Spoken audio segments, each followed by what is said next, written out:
Hello students, welcomes to all. सभी का हार्दिक स्वागत है अपने YouTube channel science with S K sir के अंदर। और हमारा 10वीं की क्लास में अपने पिछले वीडियो में श्रेणी क्रम संयोजन पढ़ लिया था। ठीक है, आज का जो हमारा वीडियो रहेगा उसमें हम जो टॉपिक पढ़ने वाले हैं वो कौन सा संयोजन रहेगा? समांतर क्रम संयोजन रहेगा। कौन सा रहेगा? समांतर क्रम संयोजन।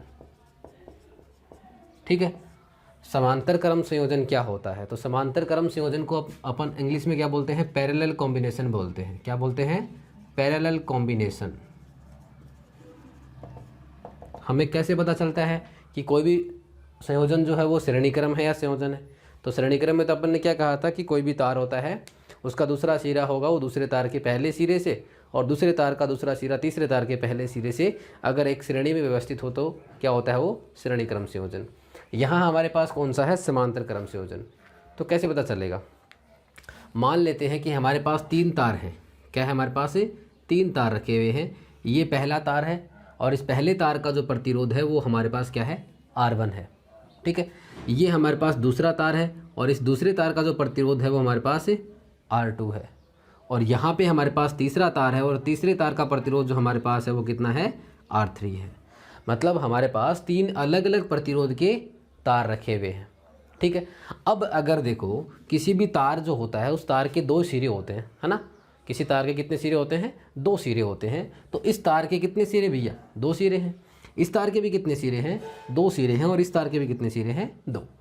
तो अब क्या करना है? जैसे ये जो प्रतिरोध हमारे पास तीन है, इन तीनों प्रतिरोधों का जो ये वाला सिरा है ना, इस सिरे को हमने क्या कर दिया? किसी एक बिंदु से जोड़ दिया। ठीक है ना? एक साइड का जो हमारे पास सिरा है उसको हमने क्या कर दिया? किसी एक बिंदु से जोड़ दिया।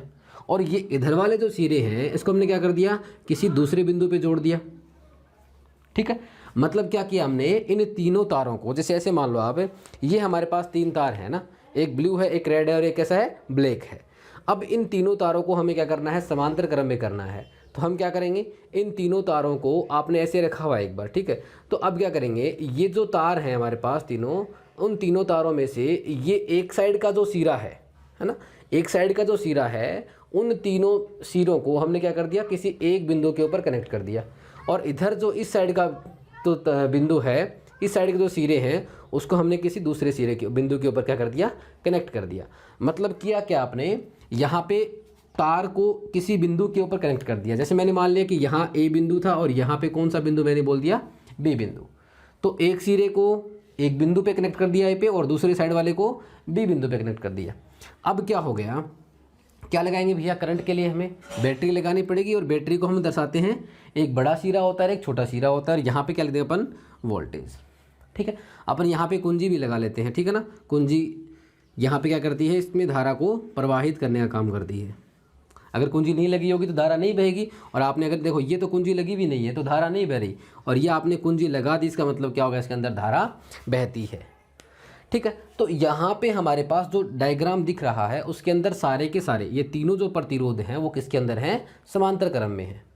आपने कहा कैसे पता चला? तो देखो यहाँ पे आपने जो बैटरी लगा रखी है विभव की, उसके सापेक्ष देखो आप, यहाँ पे आपने जो बैटरी लगा रखी है तो देखो यहाँ पे आपके पास तीन प्रतिरोध हैं, R1, R2 और R3। आपने क्या कहा कि अगर यहाँ पे इन तीनों तारों का एक साइड का सिरा एक बिंदु से जुड़ा हो, दूसरे साइड का सिरा दूसरे बिंदु से जुड़ा हो, तो ये आपस में क्या होते हैं? समांतर क्रम में होते हैं। और आपको अगर कभी भी ऐसा प्रतिरोध दिखे कि एक के ऊपर दूसरा, दूसरे के ऊपर अगर तीसरा दिखे, इसका मतलब वो सीधे से है कि वो किसके अंदर है? हमारे पास समांतर क्रम में। ठीक है, अब देखना यहाँ आपने जो बैटरी लगाई है, तो समांतर क्रम की विशेषता क्या होती है? हमने क्या कहा कि समांतर क्रम की विशेषता क्या होती है? तो सबसे पहले देखो आप, यहाँ आपने जैसे ही कुंजी लगाई है ना, जैसे आपने कुंजी लगाई तो क्या होगा? इस परिपथ के अंदर धारा बहेगी, है ना? भी जैसे आपने कुंजी लगा दी तो क्या होगा? परिपथ आपका पूरा हो गया। और परिपथ पूरा हो गया इसका मतलब बैटरी क्या करेगी? यहाँ से धारा का प्रवाहन करेगी। तो बैटरी से जो धारा निकलती है वो बड़े वाले सिरे से निकलेगी और उस धारा को हमने क्या बोल दिया? यहाँ से आई निकल के गई है। ठीक है, पहले समझना ध्यान से। यहाँ से कितनी निकली धारा? आई निकली। अब देखो सीधा सा तार है ना, कहीं बीच में कोई रोक टोक नहीं है। तो धारा जो है वो यहाँ से चली और चलती चलती चलती कहाँ गई? यहाँ पे आ गई। ठीक है, अब यहाँ इस ए बिंदु पर धारा आने के बाद इसके पास कन्फ्यूजन हो गया कि भाई इसके पास तीन प्रतिरोध हैं, मतलब तीन रास्ते हैं। धारा जब यहाँ पे पहुँचती है तब तक कोई दिक्कत नहीं है, क्योंकि बीच में कोई भी अवरोध नहीं है, कोई रोकने वाला नहीं है, सोचने वाली बात ही नहीं है, सीधा रास्ता है, आप चले जा रहे हैं, कोई टेंशन नहीं। लेकिन जैसे मान लो कि आपके सामने 3 रास्ते आ जाते हैं या 4 रास्ते आ जाते हैं, तो आपको सोचना पड़ेगा कि कौन सा रास्ता छोटा है या किससे जाना हमारे लिए अच्छा रहेगा, सुगम रहेगा। तो उस रास्ते को हम क्या करते हैं, चूज करते हैं। तो यहाँ पर भी क्या है, जब धारा यहाँ पर आती है तो धारा को सोचना पड़ेगा एक बार, क्या कि भैया इसमें जाऊँ या फिर इसमें जाऊँ, है ना। तो एक बात सोचो ज़रा, क्या इन तीनों प्रतिरोधों के अंदर धारा समान जाएगी क्या? जितनी धारा यहाँ से चली थी, क्या सारी की सारी, जितनी मान लो कि यहाँ से आई चली थी, तो क्या तीनों प्रतिरोधों के अंदर आई धारा जाएगी क्या? ऐसा हो सकता है क्या? भैया आप किसी रास्ते के ऊपर चलो, ठीक है, 3 रास्ते आ गए आपके पास, नहीं, आप 3 रास्ते आ गए तो क्या करना है, अपने को जो जाना है वो कहाँ जाना है, छोटे रास्ते से जाना पड़ेगा। ये छोटे रास्ते से क्या होता है, हमारे लिए आसान रहता है। तो अब देखो यहाँ होता क्या है, यहाँ कुछ अलग कॉन्सेप्ट है कि धारा जब यहाँ पे आ गई तो उसके पास 3 अलग अलग प्रतिरोध है। अब ये चेक करेगी कि जिस तार का प्रतिरोध कम होगा, देखो ओम जी ने क्या कहा था हमें कि भैया देखो V बराबर क्या होता है हमारे पास, IR होता है। अगर आपको यहाँ पे देखना है कि धारा किस में ज़्यादा जाएगी या किस में कम जाएगी, तो ओम जी ने क्या कहा कि धारा निकाल लो। तो धारा जब यहाँ से निकालेंगे तो धारा का मान किसके बराबर आता है, V/R के। भाई आई कितना हो गया, V/R हो गया, ठीक है। अब देखो यहाँ पे जो प्रतिरोध होता है, यहाँ पे जो प्रतिरोध होता है, अगर वो प्रतिरोध ज़्यादा है, प्रतिरोध अगर कितना है, ज़्यादा है, तो प्रतिरोध अगर ज़्यादा होगा तो नीचे वाली संख्या ज़्यादा है, इसका मतलब धारा का मान क्या हो जाएगा, कम हो जाएगा। समझ रहे हो ना भाई। इस फॉर्मूले से हमें क्या समझ में आ रहा है कि अगर प्रतिरोध R नीचे आ रहा है तो नीचे वाली संख्या अगर ज़्यादा होगी तो ये वाली संख्या क्या हो जाएगी, कम हो जाएगी। तो प्रतिरोध अगर किसी का ज़्यादा है तो उसमें धारा क्या जाएगी, कम जाएगी। सीधी सी बात है। अगर यहाँ पे किसी रास्ते के ऊपर अव्यवस्था ज़्यादा है, भीड़ भड़ाका ज़्यादा है, विरोध करने वाले ज़्यादा है, तो वहाँ पे जाने की टेंडेंसी क्या होगी, हमारी कम होती है। वैसे क्या होगा, धारा भी क्या जाएगी, कम जाएगी। इसका मतलब हमें ये पता लग गया कि जिसका प्रतिरोध क्या होगा, कम होगा, उसके अंदर धारा क्या होगी, ज़्यादा जाएगी, और जिसका प्रतिरोध ज़्यादा होगा उसके अंदर धारा क्या होगी, कम जाएगी। ठीक है, इसका मतलब ये तो पता चल गया कि धारा जो होती है वो समांतर क्रम संयोजन में क्या नहीं होती है, समान नहीं होती है, क्योंकि ये तीनों प्रतिरोध क्या हमारे पास अलग अलग हैं। इसका मतलब प्रतिरोध जब अलग अलग है तो यहाँ से धारा क्या करेगी, अपना बंटवारा करेगी। और बंटवारा कैसे करेगी कि एक के अंदर चली जाएगी, मान लो I1 चलेगी, दूसरा जो तार है उसमें कितनी चलेगी, I2 चलेगी, और तीसरा जो हमारे पास तार है उसमें कितनी चली जाएगी, I3 चली जाएगी। ठीक है, तो यहाँ पे क्या हुआ, प्रत्येक तार के अंदर बहने वाली धारा का मान क्या है, हमारे पास है अलग अलग है।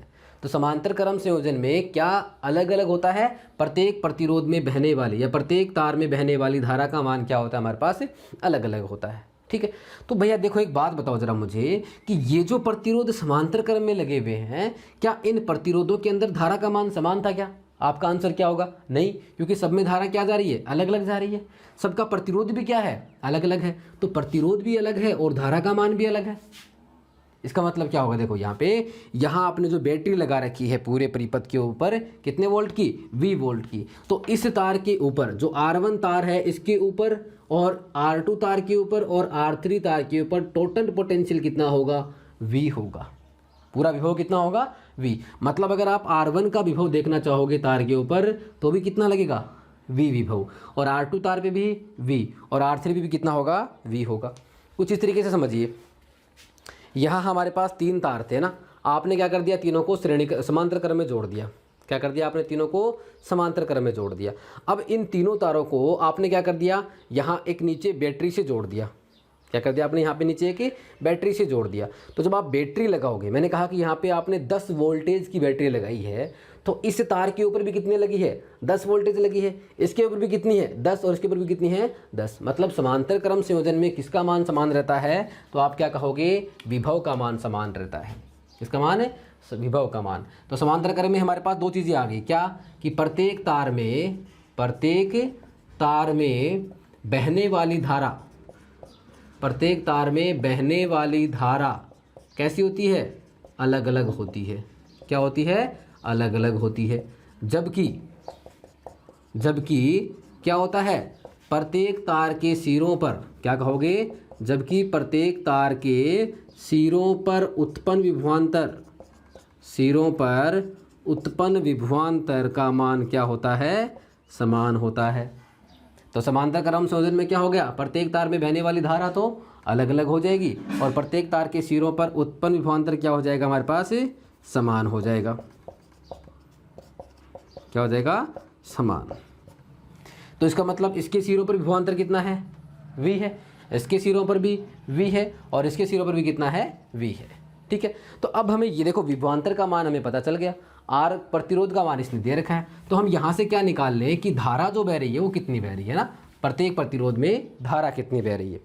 तो मैं यहाँ पे लिख देता हूँ R1 तार में बहने वाली धारा, कितना बोला आपने इसको, I1 बोला है भाई। R1 तार में कितनी बोली आपने, I1 जा रही है। तो ओम जी क्या कहता है, I बराबर क्या होता है, V/R होता है। तो प्रतिरोध कितना है, R1, और विभव का मान क्या है हमारे पास समान है। तो दूसरा क्या है, R2 तार में कितनी बहेगी, तो क्या कहोगे आप, R2 तार में बहने वाली धारा, R2 तार में बहने वाली धारा कितना मान रखा है आपने, जल्दी से देखो, I2 मान रखा है। तो I2 का मान क्या होगा, V/R। प्रतिरोध कितना है, R2 है, क्या लिख दोगे यहाँ पे, R2। फिर कौन सा आ गया, R3 तार। तो R3 तार में बहने वाली धारा, R3 तार में बहने वाली धारा कितनी ले रखी है आपने, I3 ले रखी है। तो I3 कितना हो जाएगा, V/R3 हो जाएगा। ठीक है, तो यहाँ प्रत्येक प्रतिरोध में बहने वाली धारा का मान क्या है, अलग अलग है, और प्रत्येक प्रतिरोध के सिरों पर जो विभवांतर हो रहा है वो क्या है, हमारे पास समान है। ठीक है, अब देखो इस समांतर क्रम संयोजन के अंदर आपने क्या कहा, यहाँ जो धारा जा रही है कुल वो कितनी जा रही है, I जा रही है, लेकिन यहाँ पे आगे जाने पर क्या होती है, धारा अलग अलग मान के अंदर बट जाती है। तो कुल धारा कितनी गई यहाँ पे, है ना, कुल धारा कितनी गई यहाँ पे, I गई है, कितनी गई है, I। और I किसके बराबर है, I1 plus I2 plus I3 के बराबर है ना। यहाँ जो धारा कुल है वो किसके बराबर है, I1 जा रही है, I2 और I3, इन तीनों के योग के बराबर है। तो जब यहाँ से अपन I का मान लिखेंगे, यहाँ जब अपन क्या लिखेंगे, I का मान लिखेंगे, तो I क्या होती है हमारे पास, V/R होती है। क्या होती है, V/R। अब देखो यहाँ पे जो R आएगा, यहाँ जो धारा है कुल धारा वो कौन सी है, पूरे परिपथ में बहने वाली धारा का मान है जो यहाँ से बैटरी से निकलती है। तो जब अपन मान लिखेंगे तो V/R लिखते हैं, तो यहाँ जो नीचे R आएगा, पे बैटरी का मान तो फिक्स है, कितने वोल्टेज की आपने लगा रखी है। यहाँ जो R है वो क्या होगा, पूरे परिपथ का प्रतिरोध होता है। तो उसमें क्या लिख दूँ, या तो आप तुल्य प्रतिरोध लिख सकते हैं, या फिर ये कौन सा संयोजन है, समांतर क्रम संयोजन। तो P शॉर्ट में क्या होता है, पैरेलल, तो RP भी लिख सकते हैं। क्या होगा, इक्वल टू I1 का मान कितना हमारे पास, V/R1 है, कितना है, V/R1।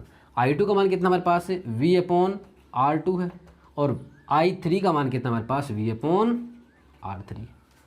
ठीक है, तो इसको मैं यहाँ से मिटा देता हूँ ना, ये वाला मान हमारे पास पता है और हमें पता भी लग गया कि ये मान हमने कैसे निकाला है और कैसे यहाँ पे आपने पुट कर दिया। ठीक है, अब आगे देखो, यहाँ पे जब आप समांतर क्रम की बात करते हैं तो समांतर क्रम में क्या समान होता है, समांतर क्रम में क्या समान होता है, V समान होता है ना।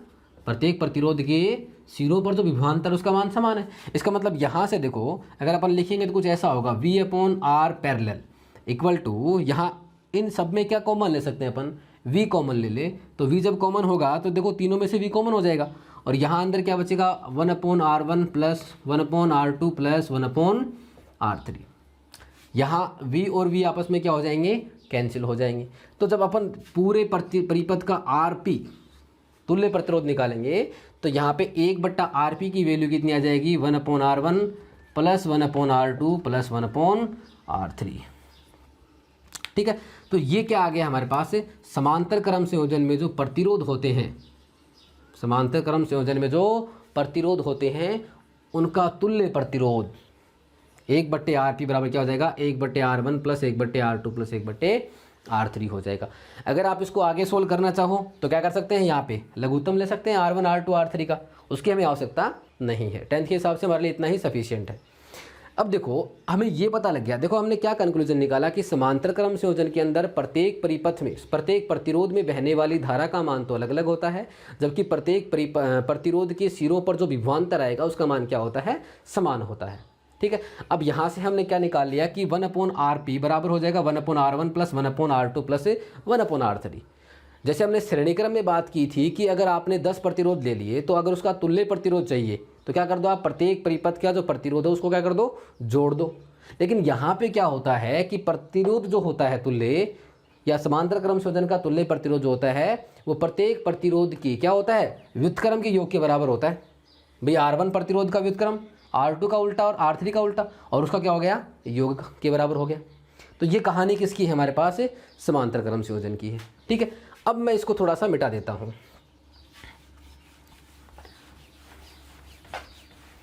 अब समझना थोड़ी सी बात। मैंने कहा कि आपने क्या ले रखा है कि अगर आपके पास कोई कितने प्रतिरोध हो, 2 प्रतिरोध हो। क्या है पॉइंट हमारे पास, यदि 2 R1 एवं R2 प्रतिरोध आपस में क्या हो, समांतर क्रम में जुड़े हों, आपस में समांतर क्रम में जुड़े हों, तो तुल्य प्रतिरोध क्या होगा उसका, है ना। हमने क्या कहा कि यदि R1 R2 के 2 प्रतिरोध आपस में क्या जुड़े हों, समांतर क्रम में, तो ये हमारे पास मान लिया कि R1 प्रतिरोध है और ये मैंने मान लिया हमारे पास R2 प्रतिरोध है, और आपने किसे जोड़ दिया, समांतर क्रम में। तो ये वाला सिरा एक हिस्से से और ये वाला सिरा एक बिंदु से, और यहाँ पे आपने क्या लगा दी, बैटरी लगा दी V वोल्टेज की। तो अब देखो यहाँ जो प्रतिरोध R1 है और R2 है दोनों किसके अंदर हैं, समांतर क्रम के अंदर हैं। किसमें है, समांतर क्रम में। तो यहाँ अगर आप क्या निकालोगे, इनके लिए तुल्य प्रतिरोध का मान निकालोगे, तो समांतर क्रम संयोजन क्या कहता है हमारे पास, 1/R P = 1/R1 + 1/R2। क्योंकि प्रतिरोध कितने हमारे पास भैया, 2 ही हैं केवल। तो इसका तुल्य प्रतिरोध कितना आएगा, तो देखो यहाँ पे लघुत्तम थोड़ा लंबा पड़ रहा था हमारे, लेकिन यहाँ पे अगर देखो 2 प्रतिरोध हमारे पास समांतर में आ गए तो अपन आसानी से आरपी निकाल सकते हैं। ये कैलकुलेशन करने की हमें आवश्यकता नहीं है। सीधा फॉर्मूला क्या हो जाएगा, यहाँ पे देखो लघुत्तम लेंगे, कितना आएगा लघुत्तम, R1 R2 आ जाएगा। कितना आ जाएगा, R1 R2। तो यहाँ से R1 से R1 गया, कौन बचेगा ऊपर, R2 बचेगा, और यहाँ R2 से R2 का क्या बचेगा, R1। तो यहाँ पे फॉर्मूला क्या है, 1/RP है अभी तक। क्या है, 1/RP। अगर हमें किसका मान निकाल, देखो अभी कितना है हमारे पास, 1/RP। 1/RP = R2 + R1 / R1 R2। इसका मान हमारे पास है।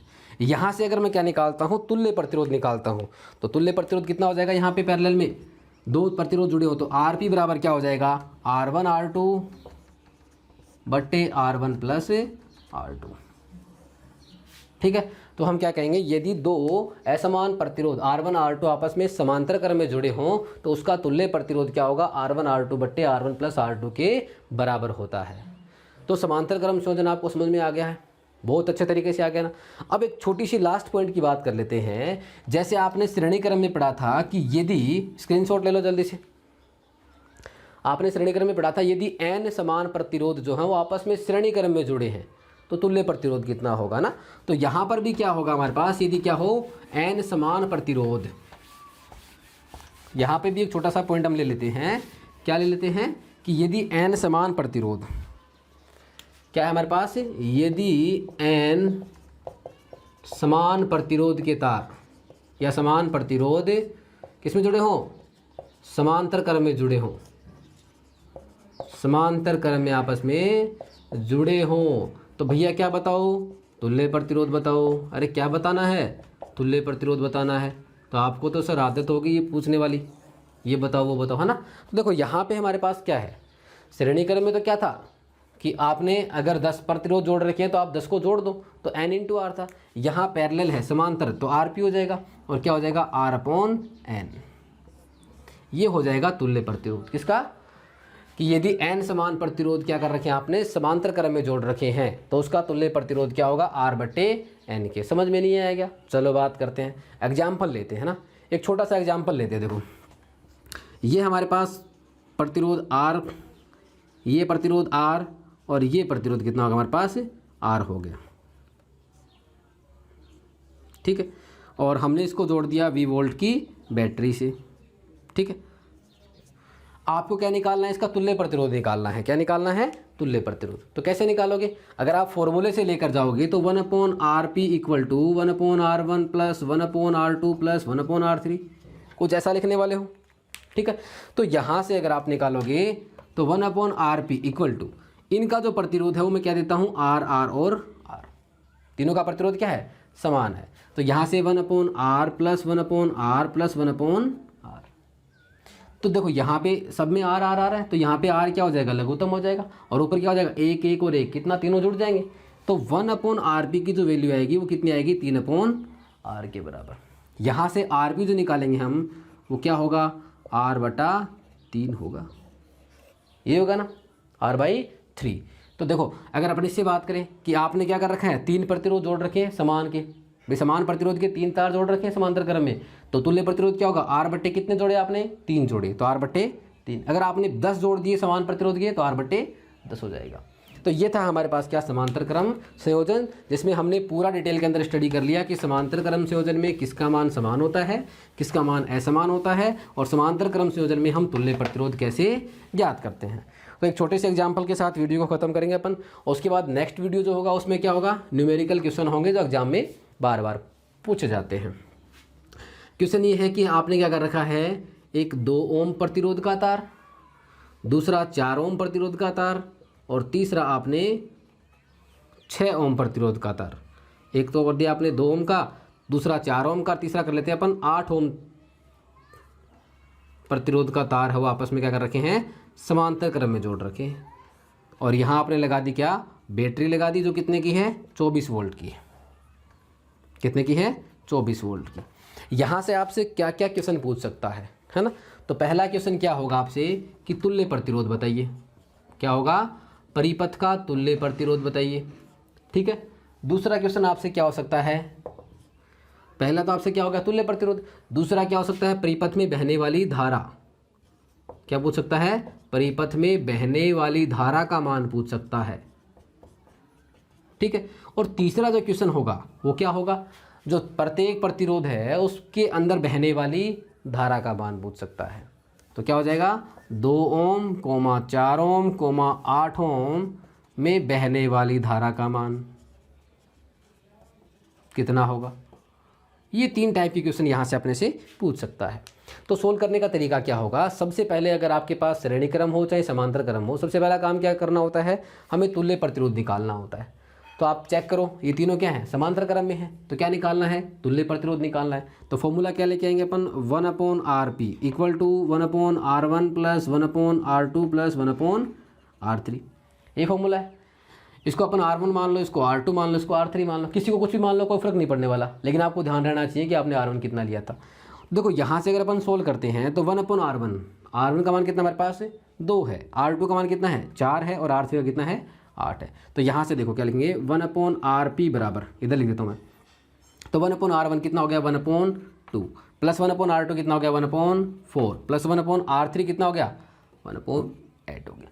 इसको अपन सोल्व करेंगे तो एलसीएम लेंगे, लघुत्तम कितना आएगा, यहाँ से 8 आ जाएगा, तो वाला कितनी बार जाएगा, 4 बार, तो यहाँ कितना आ जाएगा, 4, ये 2 बार हो जाएगा, और ये कितनी बार, 1 बार हो जाएगा। तो यहाँ से 1/rp जो आएगा वो कितना आएगा हमारे पास, देखो 4 2 6, और ये कितना हो गया, 7, तो ये कितना आ गया, 7/8 हो गया। तो यहाँ से अगर आप तुल्य प्रतिरोध का मान ज्ञात करोगे तो तुल्य प्रतिरोध कितना हो गया, यहाँ से 8/7 हो गया, कितना हो गया, 8/7। समझ में आ गया ना। अगर आप यहाँ पे 8 एलसीएम लोगे तो कितनी बार जाएगा, 4 बार, यहाँ पे 8 लोगे तो 4 दूनी 2 बार जाएगा, यहाँ पे कितनी बार जाएगा, 1 बार, तो कितना हो गया, 4 2 6 1 7। तो ये 1/rp का मान है, और rp का मान जो होगा तुल्य प्रतिरोध का कितना हो जाएगा, 8/7, और प्रतिरोध का मात्रक क्या होता है, ओम होता है। तो पहला क्वेश्चन हो गया कि तुल्य प्रतिरोध कितना होगा। अब क्या निकालना है, प्रत्येक परिपथ में बहने वाली, प्रत्येक प्रतिरोध में बहने वाली धारा। तो देखो यहाँ पे कुल बहने वाली धारा पूछिए ना, तो परिपथ में धारा कितनी बहेगी, तो हम क्या कहते हैं, ओम जी के पास चलो I बराबर क्या होता है, V/R, और यहाँ जो R होता है वो कौन सा होता है, तुल्य परिपथ वाला होता है, तुल्य प्रतिरोध जो होता है। तो RP लिख दो, तो V कितना है, देखो यहाँ पे बैटरी जो लगा रखी है आपने, कितने लगा रखी है, 24 वोल्ट की लगा रखी है, तो I कितना, V कितना हो गया, 24, RP कुल प्रतिरोध कितना है, 8/7 ओम है, तो यहाँ क्या लिख दोगे, 8/7, तो कितनी बार डिवाइड करोगे, 8 3 24, तो कितना हो गया, 7 3 21 एम्पियर आ गया। तो दूसरा क्वेश्चन भी हमारे पास क्लियर हो गया, क्या कि भैया इस परिपथ में कुल धारा कितनी बह रही है, तो यहाँ बैटरी से जो धारा चलती है उसका मान कितना निकल के आया हमारे पास है, 21 एम्पियर, मतलब यहाँ इस बैटरी से 21 एम्पियर की धारा चलती है, चलने के बाद कहाँ जाएगी, यहाँ आ जाएगी धारा, और यहाँ कितने में बढ़ जाएगी, 3 के अंदर। मैंने कहा इसमें जो बह रही है वो I1 है, इसमें जो बह रही है वो I2 है, और इसमें बह रही है वो क्या है, I3।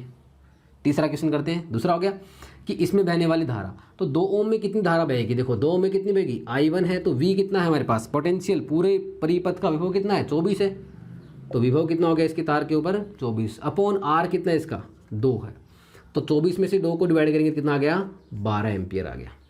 ठीक है, उसके बाद यहाँ देखो I2 का जो मान निकालेंगे हम, तो I2 कितना आएगा, देखना जरा यहाँ पे I2 का मान निकालेंगे, तो I2 क्या होगा, इधर लिख देता हूँ मैं यहाँ पे I2, तो I2 क्या हो जाएगा, V/R2 हो जाएगा, और विभव कितना है यहाँ पे भैया, प्रत्येक तार के सिरों पे कितना रहेगा, 24 है, समांतर क्रम है, और R2 कितना है इसका, 4 है, तो कितनी बार जाएगा, 4 × 24, तो 6 एम्पियर धारा किसमें आ गई, I2, या 4 ओम में बहने वाली धारा कितनी आ गई, 6 एम्पियर आ गई। अब बचा कौन सा, 8 ओम, तो 8 ओम में धारा कितनी बहेगी भैया, I3 निकालनी है, क्या लिखोगे, V/R3, विभव कितना है इसके सिरों पर भी, वही है 24, ठीक है, और यहाँ प्रतिरोध कितना है इसका, 8 है, तो 8 दिए कितना होता है, 24। तो हमारे पास यहाँ क्या कंक्लूजन आया कि 2 ओम था उसमें कितनी धारा बह रही है, 12 एम्पियर, और जो 4 ओम था उसमें कितनी धारा बह रही है, कितनी बह रही है, 6 एम्पियर, और भैया जो 8 ओम था उसमें कितनी धारा बह रही है, 3 एम्पियर बह रही है। ठीक है, जोड़ा था सभी को, जोड़ो देखिए कितना हो गया, 12 और 6 कितने हो गए, 18, और 18 और 3 कितना हो गया, 21। तो टोटल धारा कितनी आ रही है, यहाँ पे 21 आ रही है, और यहाँ पे भी कितनी जा रही है, यहाँ से 21 आ रही है। इसका मतलब क्या सिद्ध हो गया हमारे पास कि समांतर क्रम संयोजन में क्या होती है, धारा जो होती है वो प्रत्येक प्रतिरोध में बहने वाली धारा के योग के बराबर होती है। तो ये था हमारे पास समांतर क्रम संयोजन। तो श्रेणी क्रम संयोजन हो गया और समांतर क्रम संयोजन हो गया। अब इससे जो न्यूमेरिकल्स आते हैं उसको अपन नेक्स्ट वीडियो के अंदर करने वाले हैं। तो सबसे पहले आपको क्या करना है, श्रेणी क्रम को अच्छे से करना है, उसके बाद समांतर क्रम करना है, और उसके बाद जो न्यूमेरिकल अप्रोच के क्वेश्चन आते हैं जो एग्जाम में हर बार पूछे जाते हैं उनको हम अगले वीडियो के अंदर सोल्व करने वाले हैं। तो तब तक के आप इन वीडियो को अच्छे से देख लें। ठीक है, धन्यवाद। और कमेंट सेक्शन में आप कमेंट करके ज़रूर बताएं कि आपको वीडियो कैसा लगा और आपको किस टॉपिक की वीडियो जो है 10th क्लास की आपको रिक्वायर्ड है। ठीक है, धन्यवाद।